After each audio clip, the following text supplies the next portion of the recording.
vuelta en Un Espacio para Ti. Contáctanos en nuestras redes sociales. En Facebook, Un Espacio para Ti 830, en Twitter, @Un Espacio 830 y en YouTube, Un Espacio para Ti. Nuestra línea de contacto directa 55 26 23 00 57 y 58. Estamos esperando tus mensajes y llamadas. Bienvenidos de regreso aquí a su programa por Radio Capital 830M. Esto es Desde las Lomas de Chapultepec, Un Espacio para Ti, y tenemos por la vía telefónica al senador Noé Castañón. Senador, ¿qué tal? Muy buenas tardes, ¿cómo se encuentra usted? Hola, senador, buenas tardes. Muy buenas tardes, Javier, Iliana, todo tu auditorio, muy buenas tardes, que sea una tarde y una semana de mucho provecho y con mucha salud. Así es, ojalá y así estemos todos, con mucha salud para todos. Senador, platíquenos qué sucedió con respecto al TEMEC en el Senado. Gracias, Iliana. Fíjate que muy interesante, tuvimos un periodo extraordinario en el Senado, por muchos aspectos inusual. Primeramente porque nosotros suspendimos sesiones en el periodo ordinario por toda la contingencia, anticipadamente, y normalmente terminábamos para el 30 de abril nuestro periodo ordinario.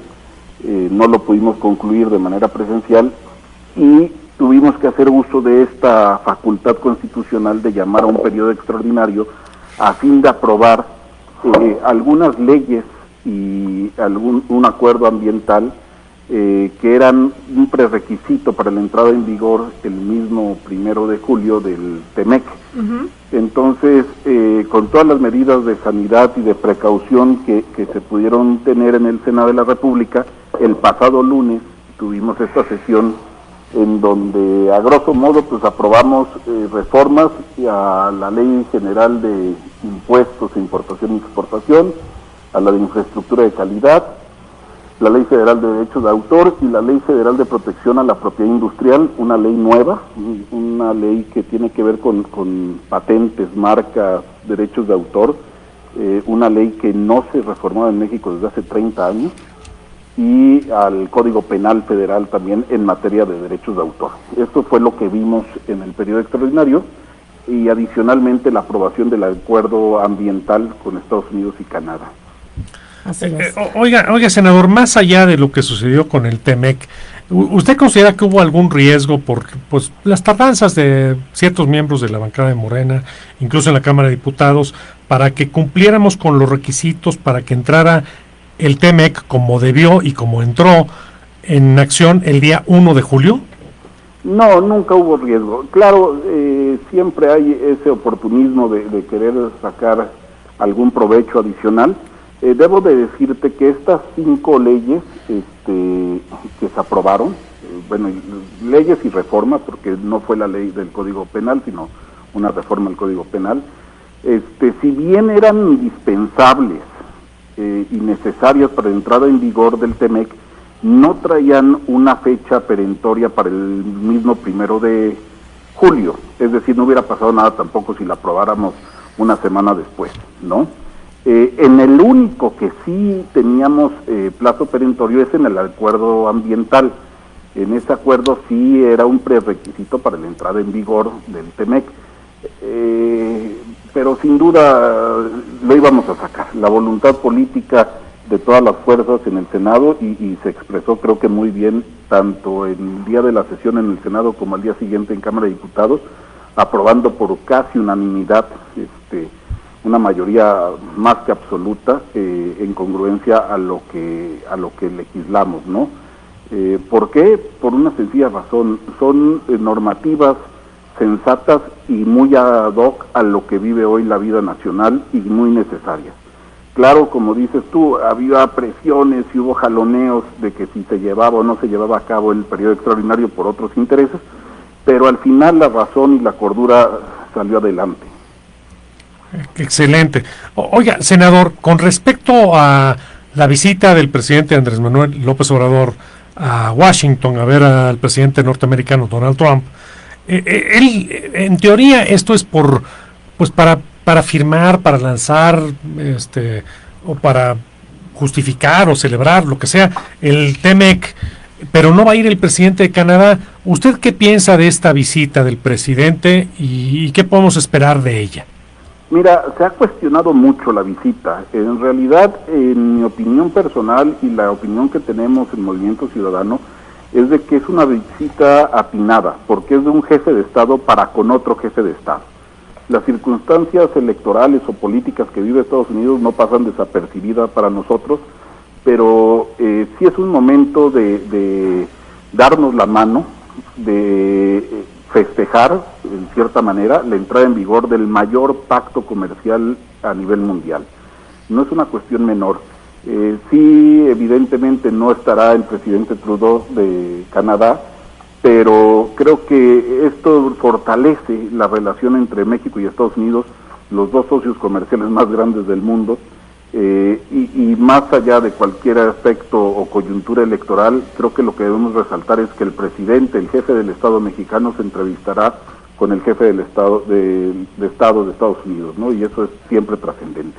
Excelente, senador. ¿Qué resultados podemos esperar los mexicanos de esta visita a Estados Unidos del presidente López Obrador?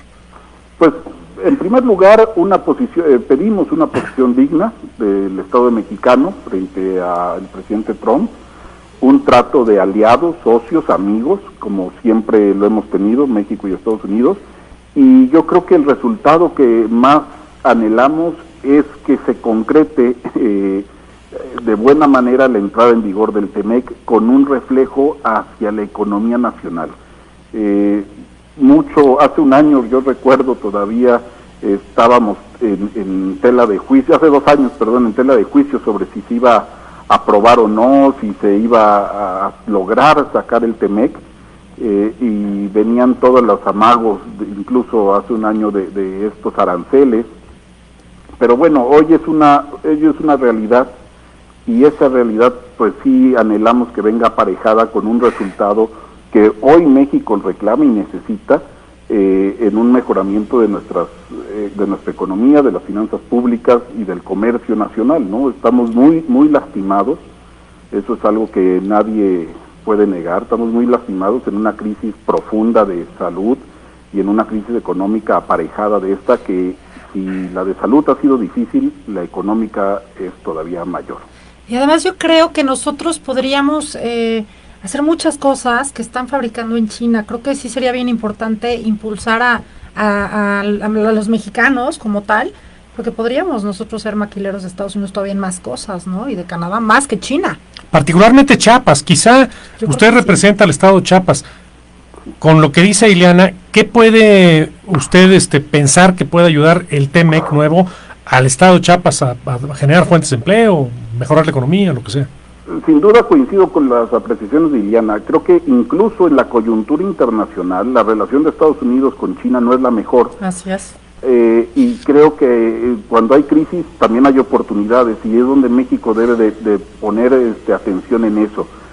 Tenemos la gran capacidad del sector productivo mexicano, hoy más que nunca ha habido de oportunidades.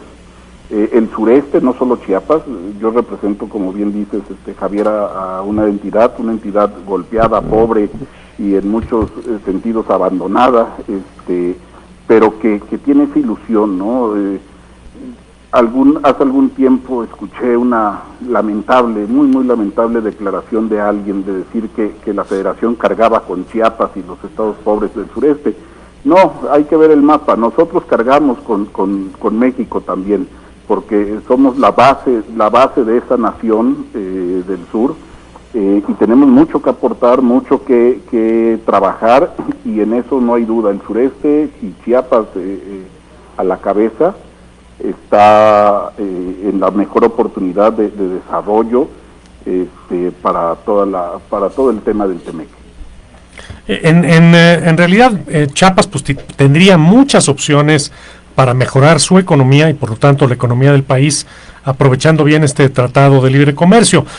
Vienen también algunas inversiones como el Tren Maya, que si bien no es mayoritariamente en territorio chapaneco, sí parte de Chiapas.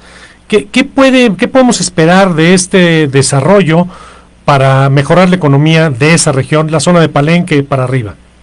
Mira, yo ahí tengo algunas diferencias con el programa del Tren Maya. No considero que sea una prioridad para el desarrollo del Estado. Considero mayormente y lo que hemos sufrido, la cancelación de las zonas económicas especiales.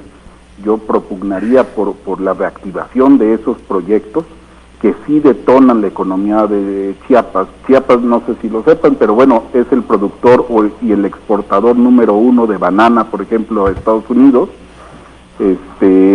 y lo que necesita es mayores vías de comunicación para Estados Unidos, ¿no? Ahorita tenemos el puerto Chiapas, de donde salen semanalmente 250 contenedores llenos de banano, pero bueno, no llegamos a cubrir toda la demanda de Estados Unidos, ¿no? Y eso es lo que queremos. Tenemos la posibilidad de poder seguir impulsando, así como el banano, otros bienes, insumos de primer orden, ¿no? También usted, senador, sabe que Chiapas es el segundo productor nacional de café y me parece que el segundo o el tercer productor de carne, ganadero, es el segundo o tercer productor también del país, que es importantísimo. Pero sí hace falta quizá que en vez de que dediquen este recurso al Tren Maya, dediquen a hacer parques industriales o agroindustriales que generen y potencien ese potencial tan enorme que tiene Chiapas para el comercio en el futuro y para la producción.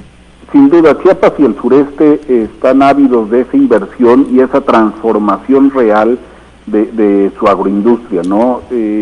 Tenemos el potencial, tenemos la frontera que tampoco hay que menospreciar con Guatemala, con el propio Belice, es la puerta a Centroamérica, y esa puerta debe ser una puerta de oportunidades, no simplemente una puerta de migración. Eso es justo lo que le iba a preguntar. ¿Qué pasa con el tema de los migrantes que entran por Chiapas? Híjole, pues es un tema bastante complicado.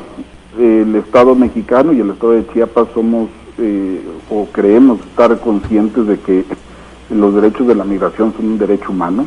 No se puede impedir el libre tránsito de personas, y menos cuando las personas que migran son nuestros hermanos, ¿no? Tenemos muchas similitudes en Chiapas con nuestros hermanos guatemaltecos, con los centroamericanos, pero también hay que hacerlo de manera ordenada. Eso es lo que yo veo en el tema migratorio. Nos ha faltado orden para poder recibir a los migrantes. Y ahí te voy a comentar, Iliana, una cuestión histórica. Chiapas toda la vida se ha visto beneficiado por la migración. El aspecto que hablaba Javier, productores de café, es cierto. Chiapas es, si no el primero, el segundo, y si no es el primero en cantidad, sí es en calidad. Pero bueno, la industria cafeticultora chiapaneca no se podría entender sin la mano de obra de los hermanos guatemaltecos que año con año migran para trabajar en Chiapas. Y hasta ahí nunca ha habido algún problema o alguna discriminación. Las discriminaciones y los problemas que hoy enfrenta la migración derivan de una mala comunicación y de una mala política que se tuvo en los últimos 2 años, entiendo yo, que hoy día ha venido mejorando, incluso con el aspecto difícil de esta pandemia. Tenía todo para desbordarse el tema en la zona de Tapachula, Tuchiate, y ha estado controlado, ¿no? Las caravanas han seguido entrando, lo que pasa es que ya no son noticias, y sigue quedándose muchos centroamericanos en Chiapas a trabajar, ¿no? ¡Qué maravilla! Y eso es lo que hay que resaltar del tema migratorio en mi estado. Muchas gracias, senador. Se nos va el tiempo, nos gustaría invitarlo en una segunda ocasión a platicar de la migración en Chiapas, porque es muy interesante. Migración alemana, migración de muchos lugares, no solo de Centroamérica, que ha sido muy productiva y muy benéfica para todo el país. Senador, pero el tiempo pues nos comió desafortunadamente. Siempre esa guillotina nos cae encima, pero permíteme aprovechar para mandar un gran saludo a toda la audiencia chiapaneca y a toda la audiencia que tienen ustedes, Javier e Iliana. Muchísimas gracias, senador. Estaremos pendientes con usted. Le agradecemos mucho y un abrazo fuerte. Hasta luego. Gracias. Nosotros nos vamos a corte, pero regresamos. Hacemos una breve pausa y regresamos. Esto es Un Espacio para Ti. Nuestra línea de contacto directa 55 26 23 0057 y 58. Nuestras redes sociales son en Facebook, Un Espacio para Ti 830, en Twitter, @Un Espacio 830 y en YouTube, Un Espacio para Ti.